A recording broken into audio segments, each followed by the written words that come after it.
Bienvenidos a un nuevo capítulo de Citacus Life, el canal de la Fundación Citacus. Después de los vídeos de nuestra primera expedición a la República Democrática del Congo, donde los investigadores Pedro Romero Vidal y José Luis Tella estudiaron la situación del loro gris africano en su hábitat natural, ahora nos adentramos en un nuevo escenario, Guinea Ecuatorial. Es uno de los países menos conocidos del África Central, lleno de contrastes, selvas profundas y una biodiversidad sorprendente, clave para comprender el futuro de esta emblemática especie. Situada en la región centro-occidental de África, Guinea Ecuatorial es una nación pequeña en tamaño, pero inmensa en riqueza natural. El territorio está dividido en una parte continental que limita al norte con Camerún y al este y al sur con Gabón. En su parte marítima limita al norte con Nigeria. La parte continental es conocida como Río Muni y en ella encontramos la ciudad de Bata, la más grande del país. La otra parte del territorio se divide en varias islas, entre las que destaca Bioko, una isla volcánica cubierta por selvas húmedas y montañas escarpadas donde se encuentra la capital del país, Malabo. Debido a su aislamiento, ha conservado una gran biodiversidad y se ha convertido en un refugio de especies únicas y en peligro como el mismo loro gris africano. En este nuevo capítulo del proyecto de la Fundación Citacus, para dar a conocer el estado del loro gris africano, se muestra nuevamente la importancia de integrar la ciencia, conservación y divulgación para comprender los retos reales a los que se enfrenta esta ave en su hábitat natural.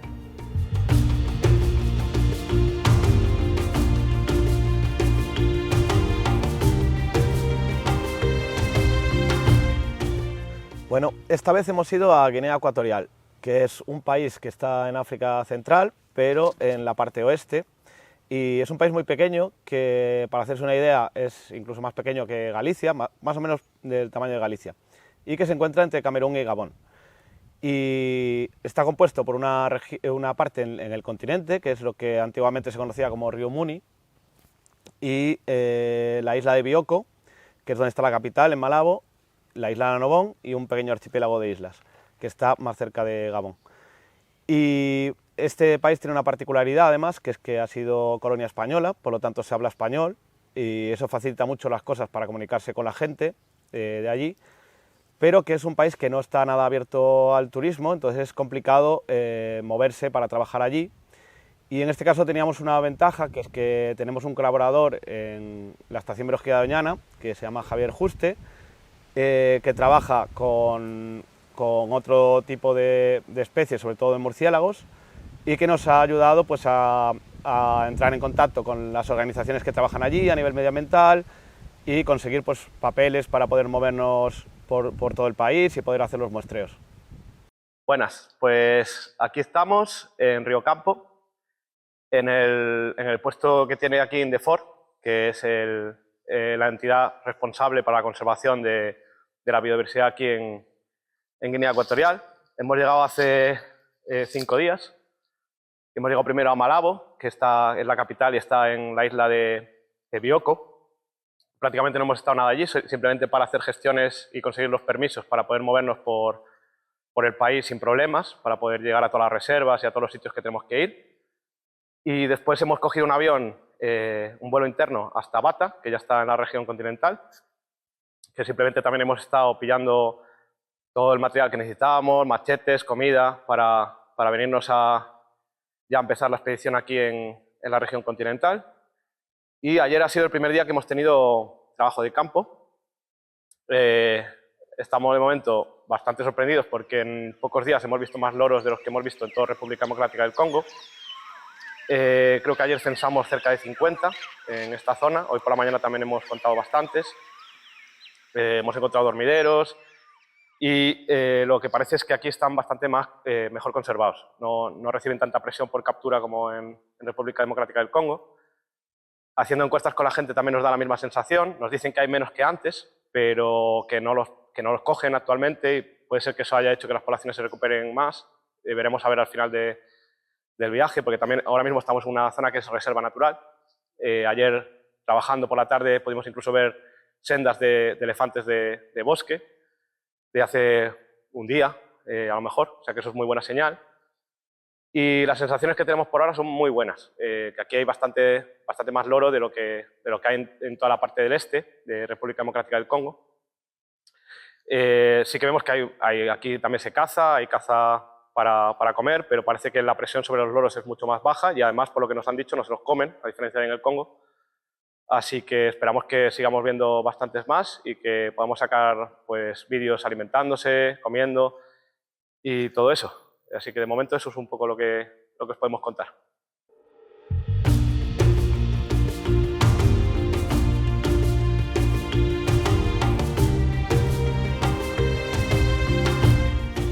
Bueno, esta vez hemos utilizado 3 tipos de metodologías, porque el país lo permite.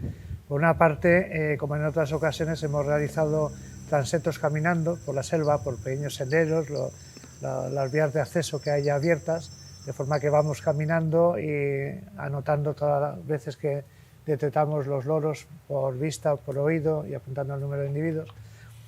Pero a la vez también, ya que se trata de un país que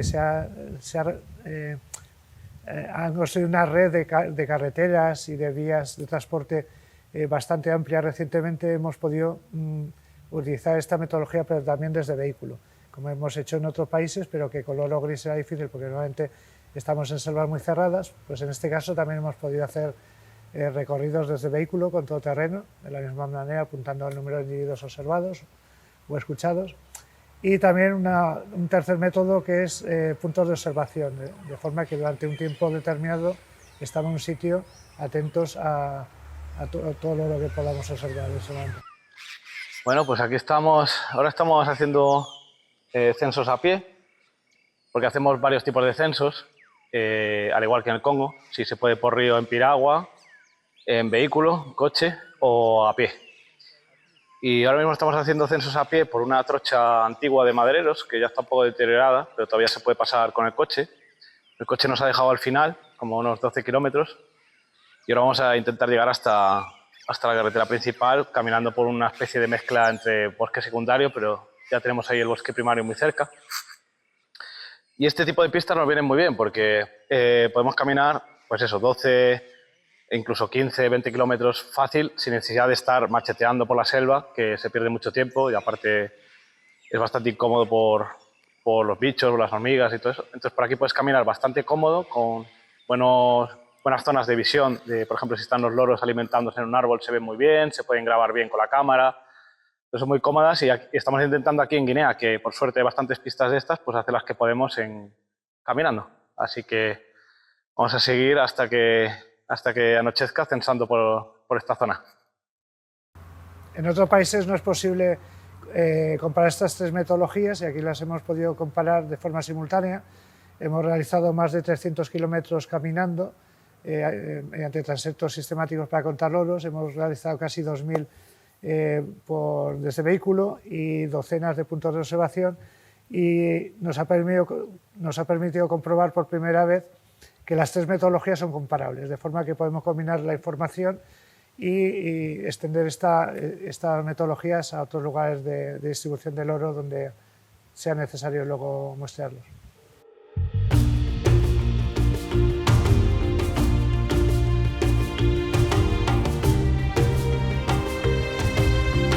Pues estamos aquí en la reserva de Montalén, que como podéis ver detrás es un área un poco montañosa, que es de las pocas zonas del país que queda bosque primario sin tocar. Y además es la reserva más importante del país, de Guinea Ecuatorial, donde quedan elefantes de bosque, gorilas de llanura, chimpancés y un montón de especies de aves, mamíferos como leopardos. Y por el momento aquí estamos viendo loros, tampoco en unas densidades tan altas como veíamos los primeros días en la reserva de Río Campo, que está a más baja altitud, pero estamos viendo bastantes. Los hemos visto comer y hemos visto bandos de número hasta casi 15, 20, o sea que bastante bien. Y vamos a estar aquí 2 o 3 días en el complejo que tienen los colaboradores de Indefor, que está un poco patas arriba porque están construyendo todavía las casas y están todas sin infraestructura, pero bueno, dormimos con tiendas de campaña y en hamaca y Y ahí estaremos 2 noches caminando por esta zona, y además es que es de las pocas oportunidades que tenemos de entrar en bosque primario de verdad sin tocar. Entonces mañana haremos varias sendas todavía más metidas en el bosque, que seguramente necesitemos machete para acceder. Y después ya seguiremos ruta hacia Congo, que es ya en la parte sur del país, pero en la costa, que también se supone que es una de las zonas con más alta densidad de loros. Sorprendentemente hemos encontrado unas densidades muy elevadas que no nos esperábamos, porque como hablamos muchas veces, el loro gris de cola roja está catalogado en peligro de extinción a nivel mundial, ha desaparecido de muchas regiones, incluso de países enteros. Las densidades que se conocen son muy bajas, las que hemos encontrado en otros sitios como República Democrática del Congo, y aquí nos hemos encontrado con unas densidades muy altas. Hemos encontrado las mayores densidades descritas por la especie hasta ahora en el mundo, junto con algún estudio muy puntual como es la isla del Príncipe, que es una características muy peculiares que tiene ahí una isla, pero aquí de forma muy generalizada, tanto en la zona continental como en Bioko, en la isla, las abundancias son muy elevadas. Hemos visto miles de loros, lo que ha sido una grata sorpresa. Tenemos buenas noticias con los loros.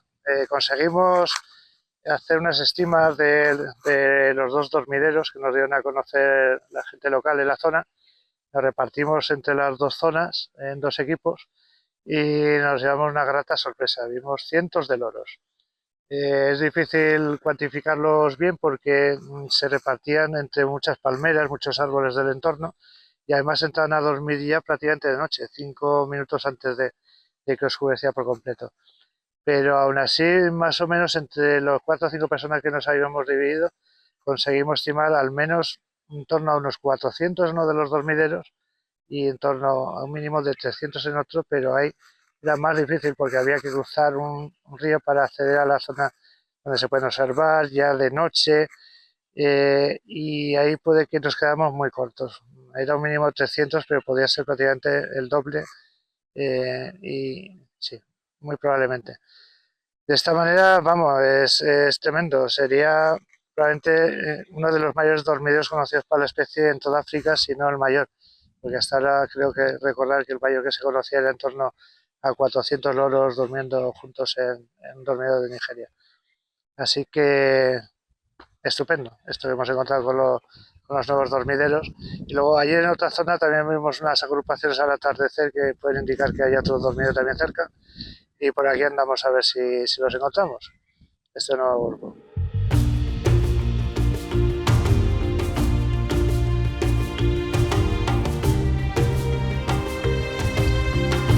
Bueno, aquí en Guinea Ecuatorial la verdad que estamos disfrutando con los loros grises, porque después de venir del Congo y encontrarnos con unas densidades tan bajas, que pasaban días que solo veíamos 1 o 2 en todo el día, aquí estamos viendo todos los días, diría que no continuamente, pero al menos un contacto por cada kilómetro, cada 10 kilómetros, varían las densidades, ¿no?, localmente, pero todos los días estamos viéndolos y además se nota que no tienen una presión de extracción porque son mansos, se dejan acercar, estamos consiguiendo verlos en sus nidos, verlos bebiendo en huecos en los troncos de los árboles, lo vemos en dormideros, lo vemos alimentándose como ayer de cerca en árboles, y de esta manera es que, claro, no tienen miedo al hombre como tienen en el Congo, donde los sigue capturando. Y podemos disfrutar de verlos de cerca, hacerles buenas fotografías, hacerles incluso vídeos, y la verdad que sí, que lo estamos disfrutando mucho y que probablemente estamos en uno de los sitios donde quedan las mayores densidades todavía de loro gris en África. Sí, bueno, han sido totalmente diferentes. Para empezar, logísticamente ha sido mucho más sencilla, como comentaba Pepe, han construido una red de carreteras muy importante y eso permite moverse muy bien por el país y que te dé la sensación de que los censos que están haciendo, sobre todo, pues que lo que estás viendo es lo que hay, mientras que en el Congo muchas veces siempre teníamos la duda de si, como era tan difícil acceder a los sitios, es que a lo mejor no estábamos llegando a zonas que tuviesen buena densidad. Pero lo que vimos es que no, porque también hicimos muchas entrevistas con la gente y lo que se notaba hablando con la gente también es lo que veíamos en el campo, que es que no se capturan. Desde hace muchos años que no se están capturando loro gris porque se ha cortado el comercio exterior durante muchísimas décadas, se abrió un poco de nuevo cuando empezaron a descubrir petróleo y empezaron a venir empresas extranjeras, pero sigue siendo muy poco, entonces no hay ya tradición de capturar a los loros. Entonces los ves en abundancia en casi cualquier tipo de hábitat que recorras. Hay zonas que tienen menos, evidentemente, porque tienen pues a lo mejor el hábitat un poco más deteriorado, pero los ves por todas partes y los ves en grupos numerosos, los ves vocalizando todo el tiempo. Y en cambio en el Congo no veías prácticamente nada, recorrías kilómetros y kilómetros de día, por la tarde, no encontrábamos dormideros, mientras que por ejemplo en Guinea Ecuatorial hemos encontrado bastantes dormideros de muchos individuos, algunos de ellos que tienen más numerosos que la población que se supone que existe en algunos de los países que siguen teniendo loro gris de cola roja. Entonces yo creo que la diferencia es muy grande entre una zona y la otra. De hecho, vamos, ni siquiera éramos capaces de censar de forma correcta los dormideros en algunos casos de la cantidad de individuos que entraban a dormir. Y luego, sobre todo, que a través de las encuestas lo que notábamos es que no se les captura desde hace muchos años y tampoco, a diferencia que en el Congo, se capturan para comer, ni para vender ni para comer. Y antiguamente se decoraban las lanzas con plumas, sí que se siguen capturando algunos para las plumas de la cola, eso, pero ya de manera muy anecdótica. Entonces parece que la especie en Guinea Ecuatorial tiene muy poca presión de captura en general, comparado con el Congo, que tiene una presión de captura muy elevada. Quizá añadir que es muy ilustrativo que en República Democrática del Congo, sumado a la expedición en Ruanda y parte de Uganda, durante mes y medio solo conseguimos ver 65 loros. Y aquí en Guinea Ecuatorial hay días que veíamos más de 1000 loros en el campo. O sea, simplemente eso ya está indicando que es una diferencia abismal el estado de conservación de la especie en un país frente a lo que es el núcleo del centro de la cuenca del Congo.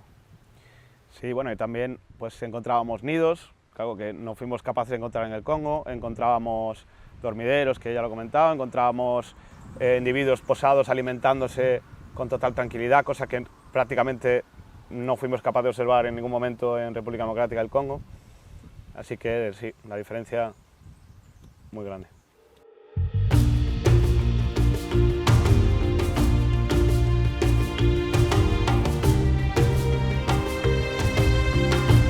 Bueno, aquí estamos no sé si lo veis detrás mía, que hay unas palmeras, justo al lado de un poblado, y aquí parece que está uno de los dormideros. Está, como podéis ver, al lado de la carretera y de las casas, en esa palmera que vemos ahí.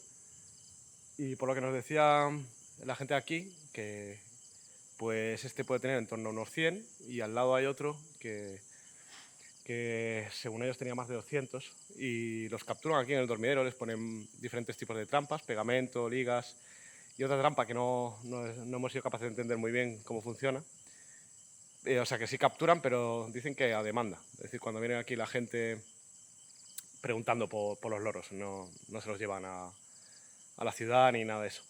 Entonces hemos venido aquí para censarlo, supone que en varios minutos deberían empezar a aparecer, a ver si es verdad lo que nos cuentan.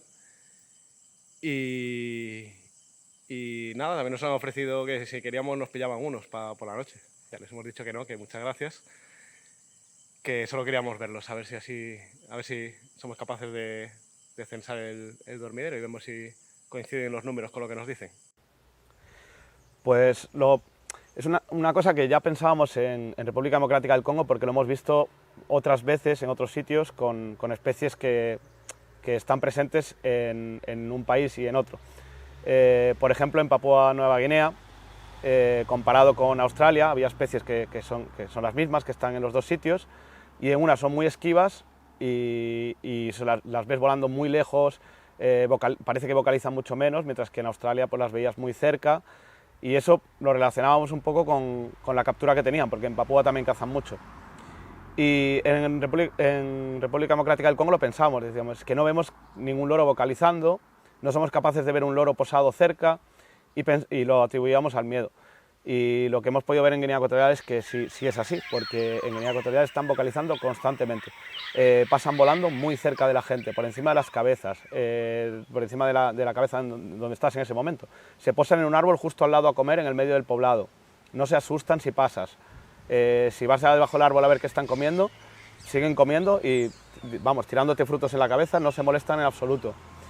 Y después vocalizan incluso pues, todo el tiempo, desde las horas de mediodía hasta por la noche cuando están en el dormidero, que es una cosa que en República Democrática del Congo no podíamos ver en ningún momento. Entonces parece que sí que podíamos tener razón en que en República Democrática del Congo ese comportamiento de volar tan altos, de no vocalizar, tiene mucho que ver seguramente con el miedo al ser humano y que puede que incluso se hayan ido seleccionando individuos que son más esquivos, mientras que la especie en realidad parece que sí que en zonas que no tiene presión de captura tendría un comportamiento que podríamos pensar que es más normal, como en Guinea Ecuatorial, que es que están vocalizando todo el tiempo como medio de comunicación, que no tienen miedo al humano porque no lo perciben como una amenaza, entonces se posan al lado, se ponen a escarbar los nidos, se ponen a jugar, incluso no es un comportamiento que en ningún momento atribuyas a que pueden estar pasándoles algo.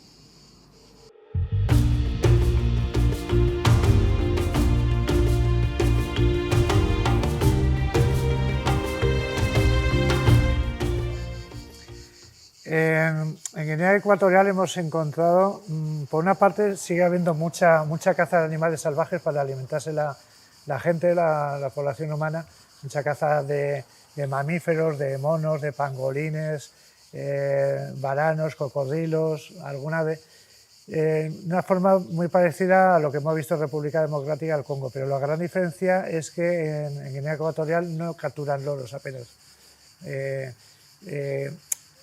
En principio las culturas africanas no tienen costumbre de tener mascotas, entonces en el momento que se corta el comercio internacional deja de ser atractivo y rentable capturar loros grises para su venta como mascotas porque no hay una demanda interna del país. Y esto es la gran diferencia frente a otros países como República Democrática del Congo, donde sigue habiendo un comercio ilegal internacional, aunque esté prohibido, sigue habiendo una afluencia hacia el exterior constantemente de los capturados. Y esa es la gran diferencia que vemos. Hemos visitado muchos mercados de fauna ahí en Guinea y apenas hemos visto 20 y pico loros grises en cautividad a la venta. Eso es prácticamente ridículo. Y contando además con las encuestas que hemos realizado a gente locales, en los poblados, todos coincidiendo en que ya no tiene salida. Hemos hablado con antiguos cazadores de loros que anteriormente capturaban muchos para la venta al exterior y ya no lo hacen. Todos coinciden en que ha dejado de ser ya una actividad, ya es prácticamente anecdótica, y eso es lo que marca la gran diferencia. Y bueno, un inciso es que eso no quiere decir que no cacen, porque por ejemplo para comer sí cazan muchísimos mamíferos. De hecho, prácticamente en cada poblado que pasas siempre hay algo expuesto a la venta, que puede ser pues, un puercoespín, monos, un caimán, una serpiente. Eso lo ves por pangolines, que son especies amenazadas, y eso lo ves en todas partes, y los mercados están llenos de comida y la gente te ofrece comida que siempre es carne de caza. Entonces, no es que cacen menos, la costumbre de comer animales de selva es, yo diría que igual de intensa que en el Congo, pero la diferencia es sobre todo a nivel de los loros, que los loros es una especie que no es un target, un objetivo ahora mismo, porque no se puede vender, no se le saca, no hay comercio de ellos, digamos. Y tampoco parece que se los coman como en el Congo, que podría ser otra cosa, pero no comen loros y parece que tampoco comen calaos, porque sí que los vemos en abundancia, mientras que en el Congo parece que la presión ya era tan grande que se comen cualquier cosa, que eso también es una cosa que debe tener menos impacto sobre la especie. También hay que tener en cuenta la densidad humana es muy diferente. La densidad humana en Guinea es muy baja, es un país, como decíamos, apenas del tamaño de Galicia, pero con la mitad de población, con una densidad humana muy baja, mientras que en República Democrática del Congo la población es muy grande y requiere mucho de proteína animal de la carne de caza para vivir hoy en día. Bueno, pues aquí estamos en los Altos de Ensorc, que esto está en la parte sureste del país. Ya hemos también acabado la zona de la reserva de los Altos de Temelón, que también hemos encontrado loros. Y la parte noreste hay mucho menos loro. Aquí sí que nos estamos viendo pocos contactos por día, muy pocos individuos. Es una zona mucho más machacada por sacas de madera. Estamos viendo que hay un montón de madereras chinas que sacan todos los árboles grandes y el bosque, aunque parece a priori que está continuo, está muy clareado para cultivos y también por las sacas de madera. Ahora ya hemos acabado aquí, llevamos aquí 3 días trabajando y ahora nos vamos a ir hacia Monte Alén, que es una de las reservas, la reserva emblema del país, donde quedan gorilas, chimpancés, y vamos a estar también allí 2 o 3 días, a ver si conseguimos también ver algunos loros por allí. Y ya después iríamos hacia la parte final, que es Cogo, donde se supone que al estar también cerca de la costa y un bosque así más bajo, llano, ahora mismo también deberíamos ver bastante loro, como en la otra parte que hemos estado en Río Campo.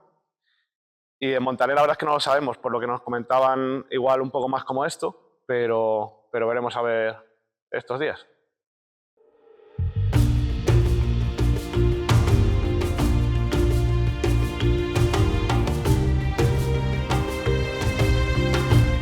Yo creo que sí que es muy importante es muy importante este tipo de estudios porque, entre otras cosas, hemos descubierto unas densidades de loro gris, una especie mundialmente amenazada de extinción, que se desconocían. Prácticamente no había información hasta ahora de la presencia de loro grises en Guinea, más allá de que es una especie que existe, pero no se conocía nada de sus abundancias. Y lo que hemos puesto de manifiesto es que están presentes ahora las mayores abundancias conocidas del mundo. O sea, probablemente son las mayores poblaciones que resisten hoy en día frente a la presión que ha habido de comercio internacional y de deforestación, los problemas que tienen el resto de países. Por lo tanto, es muy importante ponerlo en valor y dar a conocer la importancia que tiene este país para la conservación del loro gris y de otras especies también amenazadas de aves y de mamíferos. De hecho, podríamos pensar, porque claro, como las densidades más altas de la especie se registran en la isla de Príncipe, y creo recordar que también había algunas bastante elevadas en sitios muy específicos de Camerún, que eran reservas naturales, podrías pensar que es un efecto específico de esos sitios, que justo ahí, porque es una isla o porque está muy protegida, hay densidades muy altas. Y en realidad lo que ves con Guinea Ecuatorial es que parece que es más relacionado con que el hábitat más o menos esté bien, pero sobre todo con que no se le capture. Y ya descartas un poco la idea de que a lo mejor Príncipe era un sitio muy especial. Príncipe seguramente lo que pasa es lo mismo, que no se captura la especie. Y la importancia de estos estudios es que Guinea Ecuatorial ahora mismo tiene unas poblaciones de loro gris de cola roja muy buenas, pero la situación también puede cambiar. Puede cambiar, por ejemplo, por factores que están pasando ya en el país, ¿no? Que son toda esa red de carreteras que se están desarrollando, que se empieza a deforestar, que la población aumente y se empieza a traer más bosques. O sea, esa situación que tiene ahora con unas densidades tan buenas, en realidad no es algo que vaya a seguir siempre si el desarrollo del país no tiene en consideración eso y esas poblaciones. Y para que las tenga, primero tiene que haber estudios, tiene que haber informes que se presenten al gobierno, que vean que es una cosa importante y que pueden tener incluso un interés de diferente tipo para el país conservar esa población.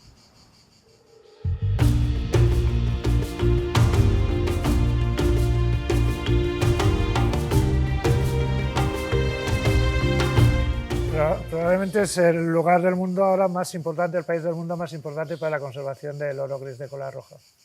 Y yo pensaría en una cosa que comentábamos en República Democrática del Congo cuando lo estábamos hablando antes, es que tenía que ser una especie muy abundante, extremadamente abundante. Y yo creo que es así, que ha tenido que ser una especie muy abundante en muchas zonas de África Central, teniendo en cuenta particularidades que tengan los sitios, ¿no? Pero sí que ha tenido que serlo porque viendo lo de Guinea era espectacular poder ver eso. Y que muy diferente a quizás otras especies de loros africanos como los poicéfalos o agapornis, que parece que son escasos por naturaleza, por su propia ecología. En el caso del loro gris parece clarísimo que es por presión de captura sostenida durante muchos años, que es algo que la especie ya no puede aguantar. Quizá comentar que es muy importante para la conservación de la especie, pero no hay que perder la perspectiva de que es un país muy pequeño. O sea, que es que no llega a ser el tamaño de Galicia, que luego tienes República Democrática del Congo, que es varias veces España, y ya casi no queda, o tienes Uganda, Ruanda, que hurones que se han extinto, tigana que quedan 4, o sea que es como, es una esperanza para la especie, pero es tan pequeño, o sea que es muy importante mantener eso, y podría ser una fuente para recolonizar los países de su entorno, pero mientras en el entorno se sigan manteniendo las capturas y la deforestación tan extendida, va a ser muy difícil que se recupere la especie. Sí, y sobre todo fijarse en por qué las densidades son tan altas en Guinea Ecuatorial, aparte de cosas que ya son, pues eso, la densidad de población humana y todo eso, pero hay otras cosas, ¿no? Que el hábitat está bien conservado, que no hay presión de captura, e intentar pues llevar a cabo esas acciones que en realidad son muy fáciles de realizar en países de África que tienen pocos recursos, es decir, pues limitar en toda esta zona el acceso humano, de verdad destinar esos recursos a intentar parar la captura de la especie, en lugar de, por ejemplo, hacer reintroducciones de individuos que vienen de países extranjeros, de incautaciones, que incluso pueden alterar la propia genética de esas poblaciones de ese sitio, ¿no? Porque de entrada ya los loros grises de cola roja de Guinea Ecuatorial son a priori bastante diferentes a los que veíamos en el Congo. Son un poco más pequeños, o sea que genéticamente son poblaciones que probablemente tengan sus diferencias, que no sabemos porque tampoco se ha estudiado, y que introducir individuos yo creo que es siempre peor idea que intentar copiar qué es lo que está funcionando en Guinea Ecuatorial y aplicarlo a otras zonas que están teniendo presiones de captura muy elevadas, o destinar esos recursos a la gente que está trabajando allí y que en realidad están haciendo buenas labores, y muchas veces falta de recursos que no llegan o que se destinan a otras cosas que no funcionan.